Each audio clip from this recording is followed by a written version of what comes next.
नमस्कार दोस्तों, आप सभी का स्वागत है आपके अपने YouTube channel Ashok Chawla education hub पर। दोस्तों, आज हम जिस लेसन प्लान के साथ मिल रहे हैं वह है होम साइंस यानी गृह विज्ञान की पाठ्य योजना के साथ आज हम मिल रहे हैं। और जिसके प्रकरण की यानी आज जिस बिंदु पर हम चर्चा करने वाले हैं, जिस पाठ्य योजना के साथ मिल रहे हैं, तो उस प्रकरण या शीर्षक का नाम है जल का शुद्धिकरण। तो जल का शुद्धिकरण नामक पाठ्य योजना के साथ आज हम मिल रहे हैं। तो पाठ्य योजना स्टार्ट करने से पहले मैं सामान्य बात बता देता हूँ कि इसमें जो कक्षा, कालांश, विषय, दिनांक, दिवस, अवधि इत्यादि, विद्यालय का नाम, ये जो सारी फॉर्मेलिटी है आपको ब्लैक बोर्ड पर लिखनी होती है। जब आप बच्चों के सामने पाठ्य योजना प्रस्तुत करने जाते हो तो सबसे पहले ये फॉर्मेलिटी है आपको ब्लैक बोर्ड पर लिखनी होती है। प्रकरण का नाम है उस समय खाली रख दिया जाता है। जब आप प्रस्तावना करके उद्देश्य कथन बोलते हो तब ये चीज़ लिखी जाती है, और तब उद्देश्य कथन बोलते बोलते ही ये चीज़ आपको लिख देनी होती है। तो ये हो गई सामान्य बात है। उसके बाद देखिए, पाठ्य योजना बनाते समय सबसे पहले हम उद्देश्यों पर बात करते हैं। तो सबसे पहले उद्देश्य होते हैं सामान्य उद्देश्य, जो हमारे विषय से संबंधित होते हैं। जैसे आज का हमारा विषय है होम साइंस, तो होम साइंस को रिलेटेड जो भी उद्देश्य होंगे वो हमारे कैसे उद्देश्य होंगे, सामान्य उद्देश्य। जिसमें पहला उद्देश्य देखें, छात्रों में गृह विज्ञान के प्रति रुचि उत्पन्न करना। दूसरा देखिए, घरेलू कार्यों के प्रति रुचि उत्पन्न करना, गृह प्रबंधन के बारे में जानकारी देना। सभी छात्रों को गृह विज्ञान का जो प्रयोग है, वो गृह विज्ञान जो विषय है उसका दैनिक जीवन में बच्चा किस प्रकार प्रयोग कर पा रहा है, वो बच्चों में ज्ञान देना। और सभी छात्रों के जो चारों कौशल है, सुनना, बोलना, पढ़ना, लिखना इत्यादि, जो चारों कौशल हैं उनका बच्चों में विकास करना। तो ये हो गए हमारे सामान्य उद्देश्य जो हमारे विषय से संबंधित होते हैं। उसके बाद अगर बात करें विशिष्ट उद्देश्य, तो विशिष्ट उद्देश्य हमारे प्रकरण से संबंधित होते हैं। जैसे आज का हमारा प्रकरण है जल का शुद्धिकरण, तो उससे संबंधित जो भी उद्देश्य होंगे वो हमारे विशिष्ट उद्देश्य, क्योंकि प्रकरण विशिष्ट होता है और जो विषय होता है हमारी वो होती है हमारी सामान्य। तो ये चीज़ आपको पता होनी चाहिए। तो पहला देखिए, सभी छात्रों को जल का शुद्धिकरण के विषय में ज्ञान करवाना, क्योंकि आज इसी टॉपिक में हम पढ़ रहे हैं। दूसरा देखिए, छात्र जल को शुद्ध करने की विधियों की तुलना कर सकेंगे, जल का उचित ढंग से उपयोग करना सीखेंगे या जानेंगे। तीसरा चौथा देखिए, सभी छात्र जल का जीवन में उचित प्रयोग कर सकेंगे। तो जल का किस प्रकार से उपयोग किया जाता है वो सभी जानकारी बच्चों को विशिष्ट उद्देश्य के अंतर्गत बताई जाती है।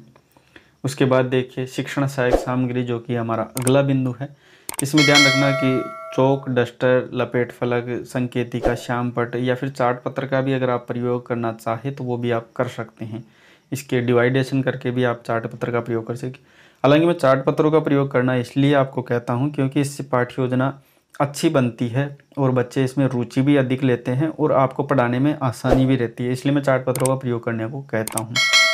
बल्कि हालांकि जितने भी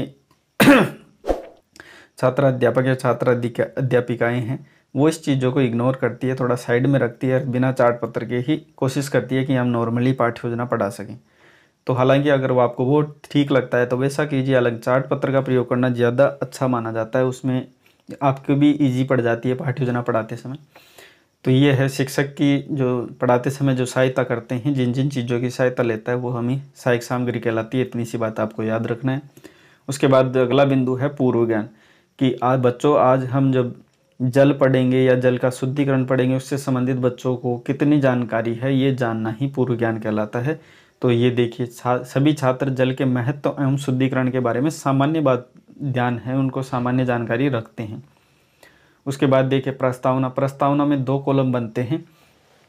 एक तो बनता है छात्र अध्यापक क्रिया और दूसरा बनता है छात्र क्रिया।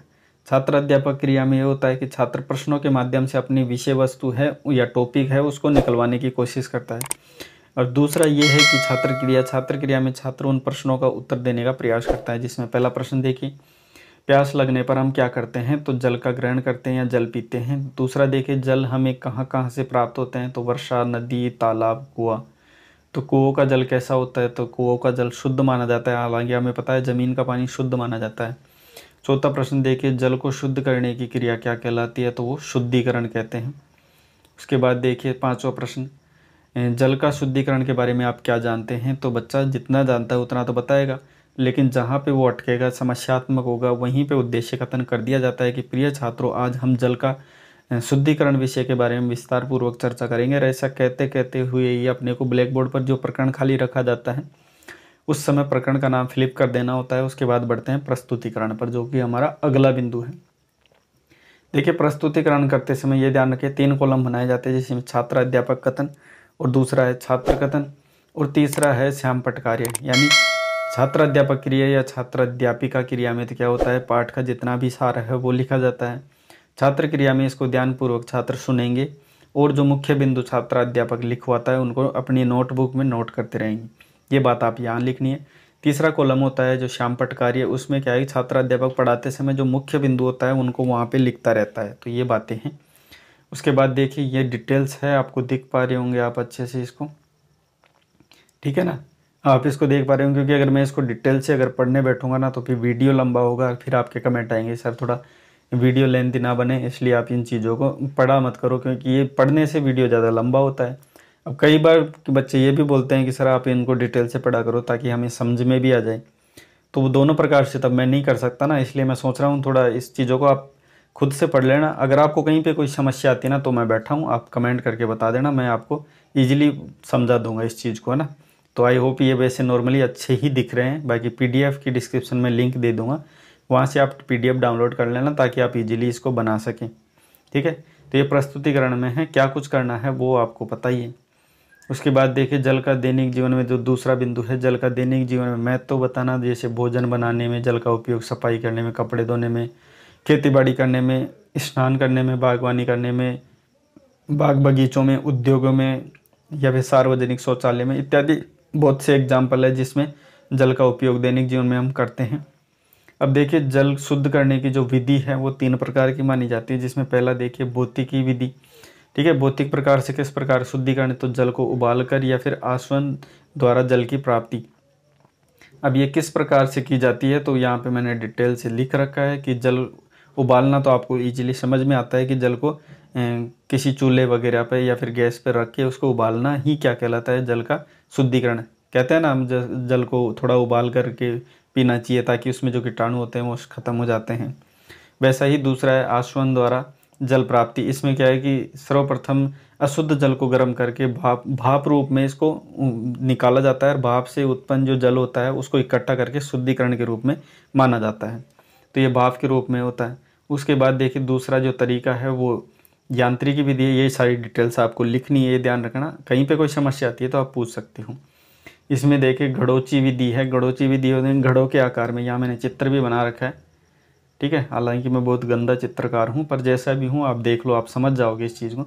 ये मान लो गड्ढे हैं, तो गड्ढों में ऊपर वाले गड्ढे में पानी डालते हैं, फिर नीचे क्या है कि मिट्टी कंकर से रखे जाते हैं जिससे छनते हुए और यहाँ पे बीच में रुई या फिर कपड़ा भी लगाया जाता है जिससे छनते हुए लास्ट इसमें आता है, वो शुद्धिकरण के रूप में माना जाता है, ठीक है। उसके बाद देखिए रासायनिक विधि है, तीसरी विधि, जिसमें अवक्षेपण क्या है, ये विधि है। इसमें अवक्षेपण, इसमें क्या करते हैं ऐसे पदार्थ, इसमें क्या है कि रासायनिक विधि का तो आपको पता ही है कि इसमें कुछ रासायनिक चीज़ें मिलाई जाती है जिसके कारण पानी अपने आप शुद्ध हो जाता है, कीटाणु मर जाते हैं, ठीक है। ये चीज़ें हैं। हालांकि इसमें डिटेल्स में मैंने लिख रखा है, आप पढ़ लेना है इनको, क्योंकि बोल बोल के अगर एक एक चीज़ बताऊंगा तो वीडियो बहुत लंबा हो जाएगा। देखिए उसके बाद देखिए बोध प्रश्न, आप संपूर्ण विषय वस्तु छात्र अध्यापक बच्चों के सामने रख देता है। बच्चा कितना समझे इस बात को जानने के लिए छात्र अध्यापक या छात्र अध्यापिका बोध प्रश्न करते हैं। जैसे अभ्यास हो जाता है बच्चे को, इसलिए इसे अभ्यास प्रश्न भी कह देते हैं। अब देखिए इसमें पहला प्रश्न आपके सामने है, शरीर में पानी का कार्य करता है। शरीर में पानी का कार्य क्या है, तो पाचन करना, अवशोषण करना, चय अपचय क्रियाओं में भाग लेना। दैनिक जीवन में जल का महत्व क्या है, तो कपड़े धोना, स्नान करना, और भी आप लिख सकते हैं। तीसरा देखिए जल प्राप्ति करने की कौन सी विधियां हैं, तो कितनी विधियां हैं इसमें पूछा है, तो 3 विधियां हैं, जिसमें अपने बौद्धिकी, यांत्रिकी और रासायनिक 3 पढ़ ली है। चौथा देखिए भौतिक जल शुद्ध करने की विधि कौन सी है, तो जल को उबालना एवं आसवन द्वारा। उसके बाद देखिए मूल्यांकन प्रश्न है। मूल्यांकन प्रश्न संपूर्ण विषय वस्तु को आधार मानकर ये प्रश्न किए जाते हैं, और ये सभी प्रश्नों को आधार बच्चे को क्या है कि सारी डिटेल्स बच्चे को समझ में आ गई, इसके लिए उसका मूल्यांकन किया जाता है। जिसमें पहला प्रश्न देखिए घड़ोची विधि का अन्य नाम क्या है, तो फिल्टर बैंड विधि है, जिसे हम पिछले पढ़ चुके हैं, उनमें डिटेल्स देख पा रहे होंगे आप, उसमें लिखा हुआ है। दूसरा प्रश्न देखिए शरीर में कितना भाग जल का होता है, तो 3/4 भाग जल का होता है। तीसरा प्रश्न रासायनिक विधि का नाम क्या है, तो अवक्षेपण नाम है रासायनिक विधि का, ये एक रूप है। चौथा देखिए जल को शुद्ध करने की विधि कितनी है, तो 3 विधि है। पांचवा प्रश्न यांत्रिक विधि का नाम बताइए, तो वो घड़ोची विधि है, हमने अभी पढ़ा है।